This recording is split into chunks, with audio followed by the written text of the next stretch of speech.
오, 목소리.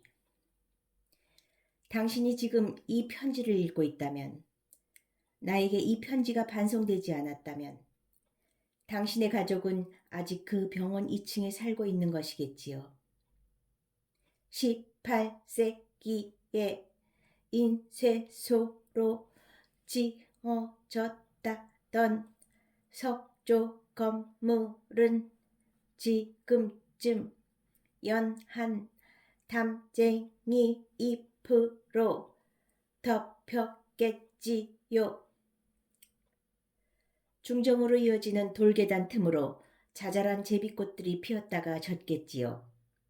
민들레도 시들어 희끗한 홀령 같은 홀씨들만 동그랗게 남았겠지요.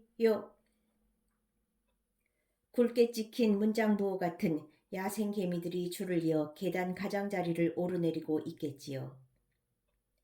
볼 때마다 다른 색깔의 화려한 사리를 쓰고 있던 당신의 벵고리 어머니는 여전히 아름답습니까?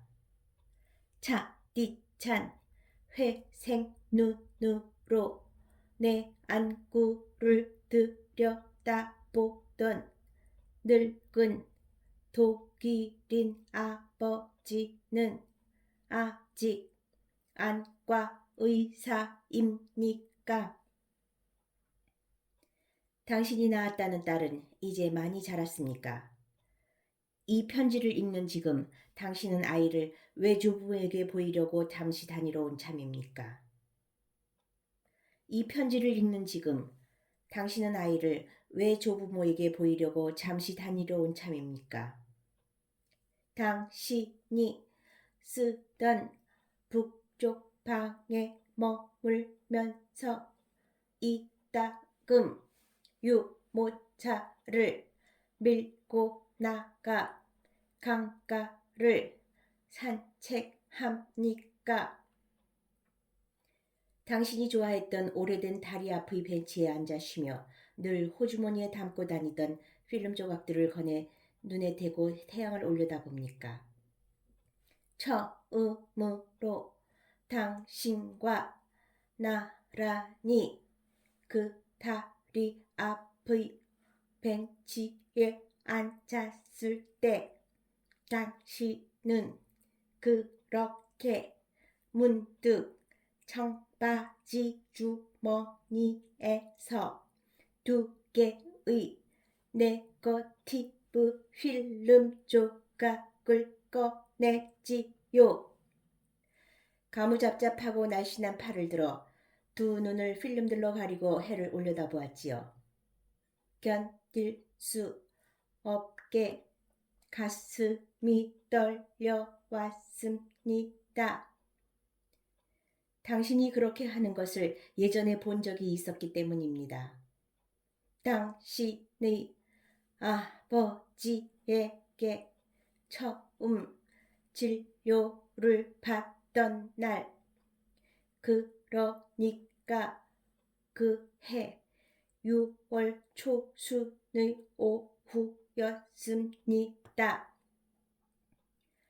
라일락꽃이 흐드러지게 핀 병원 중전에 놓인 철제 긴 의자에서 당신은 치렁치렁한 검은 머리를 질끈 묶은 채 필름 조각들을 통해 해를 보고 있었습니다. 당신 옆에 앉아 있던 무뚝뚝한 표정의 남자 간호사가 그것들 중 하나를 달라고 손짓했지요. 다 큰 어른들이 나란히 앉아 한쪽 눈을 감고 필름 조각 한 장씩을 들고 해를 올려다보는 모습은 어딘가 웃음을 자아내는 데가 있었습니다. 그늘진 유리문 뒤에서 내가 훔쳐보고 있는 것을 알아차리지 못한 채 남자는 필름에서 눈을 떼고 몇 마디 말을 당신에게 건넸지요.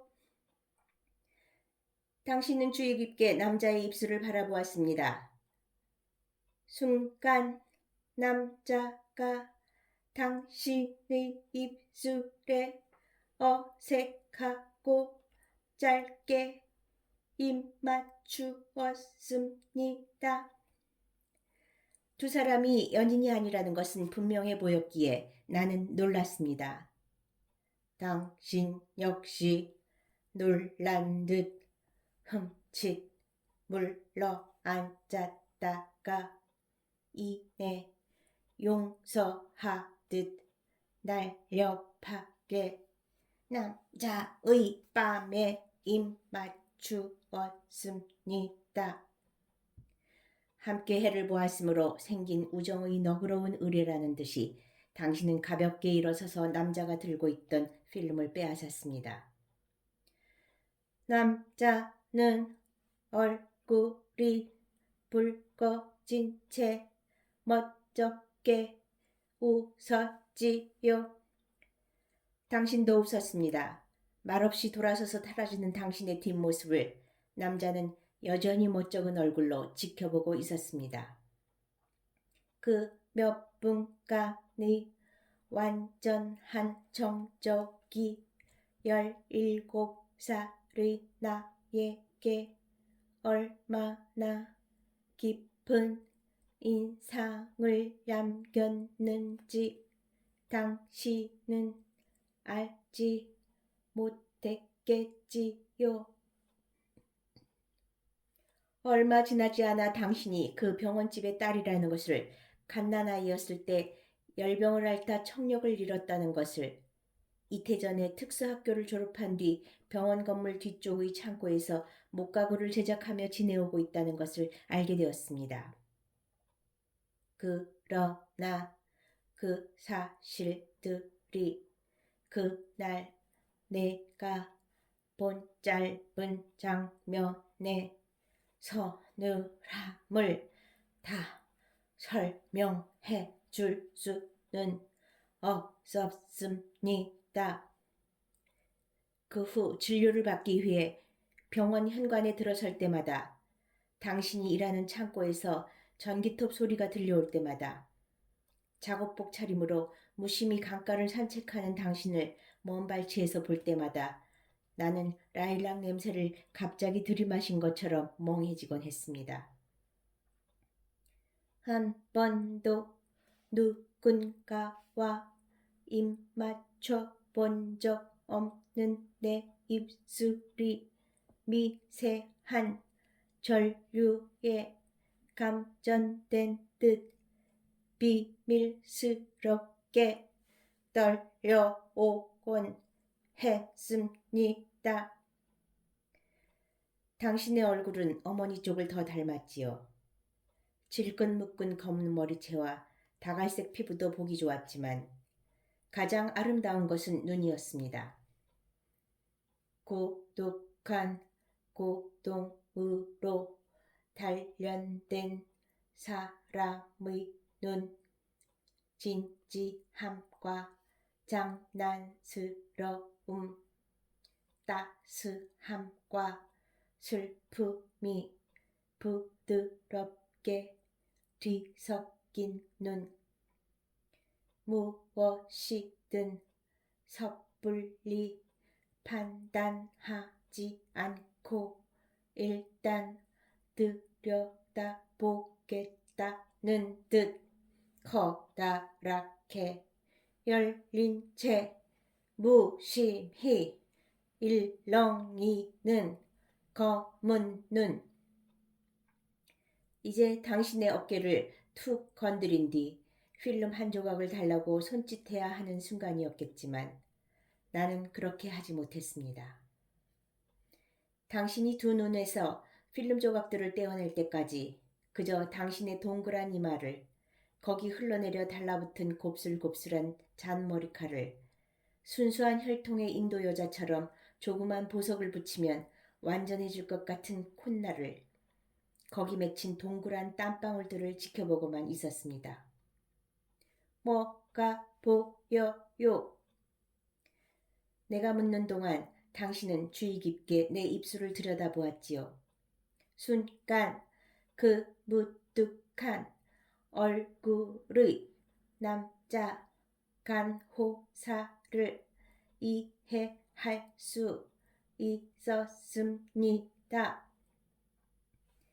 당신의 시선이 단지 내 말을 읽기 위해서라는 것을 알면서도 문득 당신에게 입맞추고 싶었습니다. 당신은 헐렁한 작업복 셔츠의 앞주머니에서 수첩을 꺼내 볼펜으로 썼습니다.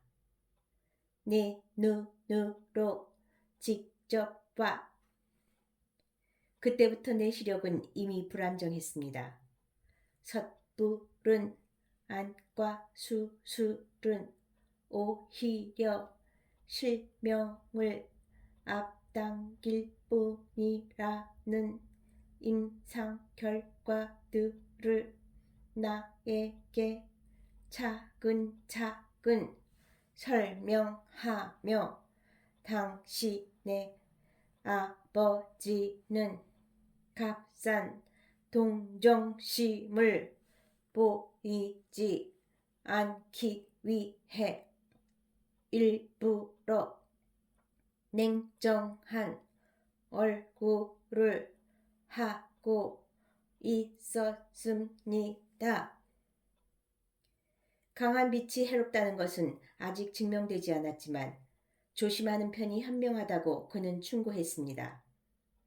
태양광선이 강한 낮에는 선글라스를 끼고 밤에는 은은한 조명 아래에서 지내라고 권했습니다.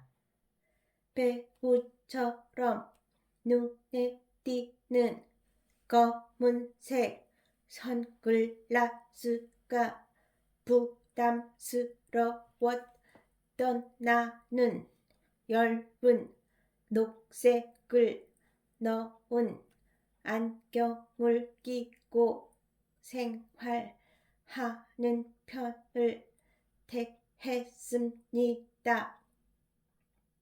그러니 아무리 필름으로 가린다 해도 태양을 직접 올려다보는 일은 상상할 수 없는 것이었습니다.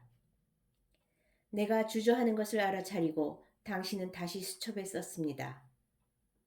나중에 수없이 필담으로 의사소통을 해온 듯 당신의 손은 날렵하고 정확했습니다. 완전히 모든 걸 못 보게 되기 직전에 당신이 내 병의 예후에 대해 정확히 알고 있다는 사실을 그때 처음 알았습니다. 당신의 가족이 식탁에 둘러앉아 내 상태에 대해 이야기하는 장면은 상상만으로 나에게 깊은 상처를 주었습니다. 나는 침묵했습니다. 대답을 기다리던 당신은 수첩을 덮어 도로 주머니에 넣었습니다. 우리는 강물을 바라보았습니다. 오직 그것만이 허락된 것처럼. 그때 나는 불현듯 낯선 슬픔을 느꼈는데 방금 받은 상처나 모욕감으로 인한 것이 아니라는 것을 곧 깨달을 수 있었습니다. 앞날에 대한 두려움이나 좌절 때문은 더더욱 아니었습니다. 완전히 모든 것을 못 보게 될 나이는 아직 나에게서 멀리 충분히 떨어져 있었습니다. 쓰라리고도 달콤한 그 슬픔은 믿을 수 없을 만큼 가까이 있는 당신의 진지한 옆 얼굴에서 미세한 전류가 흐르고 있을 것 같은 입술에서 그토록 또렷한 검은 눈동자들에서 흘러나온 것이었습니다. 7월에 햇빛을 받은 강물이 거대한 물고기의 비늘처럼 뒤척이며 번쩍이던 당신이 문득 내 팔에 가무잡잡한 손을 얹었던 그 손등 위로 부풀어 오른 검푸른 정맥들을 내가 떨며 어루만졌던 두려워하는 내 입술이 마침내 당신의 입술에 닿았던 순간들은 이제 당신 안에서 사라졌습니까? 그 낡은 다리 앞에서 당신의 딸은 유모차 앞으로 얼굴을 내밀며 엄마를 부르고 당신 필름 조각들을 주머니에 넣은 뒤 천천히 몸을 일으킵니까? 20년 가까운 시간이 흘러갔지만 그 순간이 어떤 것도 내 기억 속에선 흐려지지 않았습니다. 그 순간뿐 아니라 당신과의 가장 끔찍했던 순간들까지 낱낱이 살아 꿈틀거립니다. 나의 자책, 나의 후회보다 더 고통스러운 것은 당신의 얼굴입니다. 나의 자책, 나의 후회보다 더 고통스러운 것은 당신의 얼굴입니다. 눈물에 온통 젖어 번들거렸던 그 얼굴, 내 얼굴을 후려친 수년간 억센나무를 다뤄 사내보다 단단했던 주먹. 나를 용서하겠습니까? 용서할 수 없다면 내가 용서를 구하고 있다는 것을 기억해 주겠습니까?